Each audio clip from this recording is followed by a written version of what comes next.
Former President Donald Trump will be arrested and indicted for his behavior on January 6th, according to the Department of Justice. Hunter Biden's secret art buyer has been identified, and it was determined that she's been invited to the White House 13 times to meet with Joe Biden. President Biden has cured cancer and much, much more. Thank you so much for liking and sharing these videos on Facebook and Twitter. It really helps me out. I'm serious. So thank you. Thank you so much. Now, we all know the deep hole that the Bidens have encompassed themselves in with the situation at the southern border. For instance, a newly released report by Breitbart shows that a Los Angeles real estate investor by the name of Elizabeth Naftali, who purchased artwork from Hunter Biden anonymously, has been to the White House 13 times in 1 month since becoming an anonymous buyer. Now, due to public suspicion of possible influence peddling, the White House previously responded that his anonymous buyers are anonymous and that they don't know the names. But if it's true, then why would Miss Naftali show up in December of 2021 13 times just after the Hunter Biden art exhibit? It doesn't make any sense, and I think we're going to find out there might be some influence peddling going on. Now, reports have surfaced that Hunter Biden is starting to get worried after his sweetheart plea deal fell apart. Senator Josh Hawley stated, "It's very telling that the judge intervened here and said basically, I'm not going to approve some sweeping blanket deal. That tells you the court was serious about their concerns with these potential charges." Now, he's pled not guilty, even though he was about to plead guilty, but then get coverage from the Department of Justice. But there's some shenanigans going on. His lawyer's in trouble. Another lawyer's now jumping in to cover that lawyer. And basically, his lawyers are being accused of pretending to be the other lawyers and remove things from the docket. And the judge caught it. And now, boom, she's dropping the hammer. Amid the ongoing investigations regarding the Biden administration's censorship of free speech, Representative Jim Jordan of Ohio has acquired never-before-seen emails from Facebook because of subpoena power. While Facebook originally fought against complying with these subpoenas, they were about to hold Mark Zuckerberg in contempt of withholding documents from Congress. In an email from 2021, Mark Zuckerberg stated that pressure from the Biden White House to remove posts was increasingly increasing. While this is damaging on its own, another email referenced about how Biden's senior advisors were outraged that specific posts were not being removed. So basically, the people that are supposed to defend the First Amendment were in the cloak of darkness, demanding that things that didn't fit their narrative or their enemies have their social media accounts attacked or suppressed or downgraded. In fact, Facebook argued that this specific post was protected under free speech law, which the Biden administration didn't seem to care about. Furthermore, it's come out that Facebook complied with a request to censor a video from Tucker Carlson by simply demoting it so that it would get less views. They admitted this didn't violate the policy, but that they were asked to remove it, and that this was basically their compromise. So these guys were going in and dialing down free speech so that people like Tucker Carlson couldn't get their voice heard and other people couldn't have their voices heard. But the Bidens aren't the only one facing harsh legal waters ahead.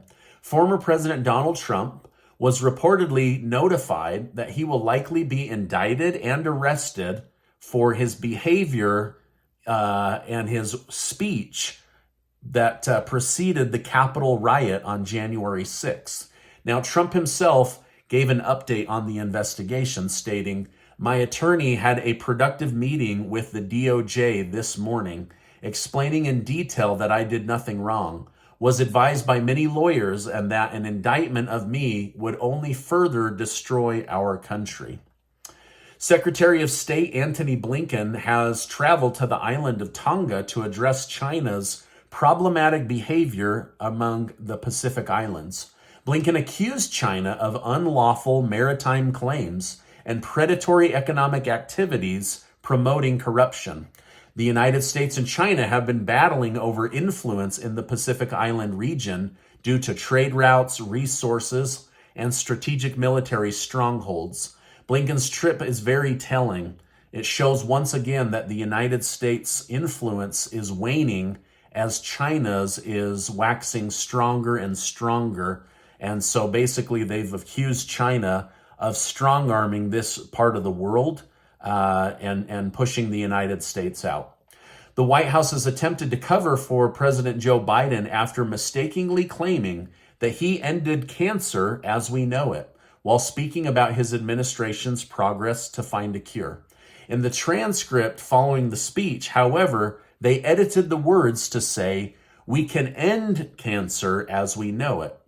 Now, is this a Biden gaffe that they are covering up? Does the president actually believe that he's cured cancer? Or is this a cover-up for his word mistake? My guess is he probably made a word mistake, but the media made a big deal about it. In an apparent attempt to stifle illegal immigration, President Biden introduced a new policy which prohibited some migrants from applying for asylum unless they have previously applied in other countries. However, a federal judge by the name of John Tigar has shot down the policy. He stated, "The courts conclude that the rule is contrary to law because it presumes ineligible for asylum non-citizens who enter between ports of entry, using a manner of entry that Congress expressly intended should not affect access to asylum." So it looks like Biden has dug himself in a hole he doesn't know how to get out of.